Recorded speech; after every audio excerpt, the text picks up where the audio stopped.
বিড়াল রানী তার বাচ্চাকে কোলে নিয়ে দৌড়াচ্ছে।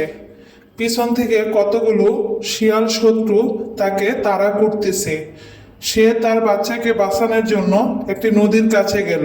সেখানে গিয়ে একটি বলে তার বাচ্চাকে বসিয়ে তার বাচ্চাকে পানিতে ভাসিয়ে দিল। তারপর সে কাঁদতে লাগলো আর বলতে লাগলো, তোদের জন্য আমার চোখের মণিকে পানিতে ভাসিয়ে দিলাম। বাঁচতে বাঁচতে বিড়াল ছানা নদীর কিনারে গিয়ে থামলো। শিয়াল পণ্ডিত বিড়াল ছানাটাকে দেখতে পেল। সে তাকে কোলে তুলে নিল এবং তাকে নিয়ে বাসায় চলে আসলো। যত্ন করে দুধ খাওয়াতে লাগলো। খাবার সংগ্রহের জন্য শুকুরটা নদীর পাড়ে এলো। সে আহত বিড়াল রানীকে পড়ে থাকতে দেখে তার কাছে দৌড়ে এলো। তাকে তার ঝুড়িতে তুলে নিল এবং বাসায় চলে গেল। বাসায় নিয়ে তাকে বিছানায় শুইয়ে দিল। তারপর সে খাবারের জন্য বাইরে গেল। খাবার নিয়ে বাসায় গিয়ে সে খাবার রান্না করলো। রান্না শেষে সে খাবার সাজিয়ে বিড়াল রানীর কাছে নিয়ে গেল। সে বিড়াল রানীকে নিজ হাতে খাবার খাইয়ে দিল এবং তাকে বলল, বোন, তোমার কি হয়েছে?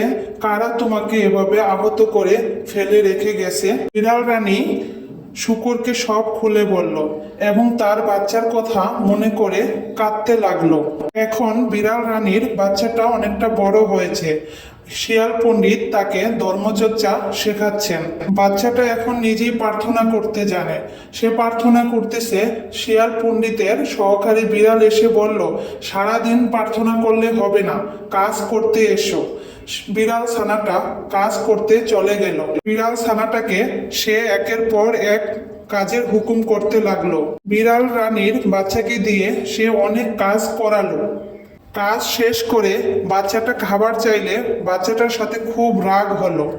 রান্নার খড়ি আনতে সে বিড়াল বাচ্চাটাকে আবার বনে পাঠিয়ে দিল। খড়ি নিয়ে বাসায় এসে খাবার চাইলে সে বাচ্চাটার সাথে অনেক রাগ হলো। বিড়াল বাচ্চাটার সাথে এরকম আচরণ করছে দেখে শিয়াল পণ্ডিত খুব কষ্ট পেল।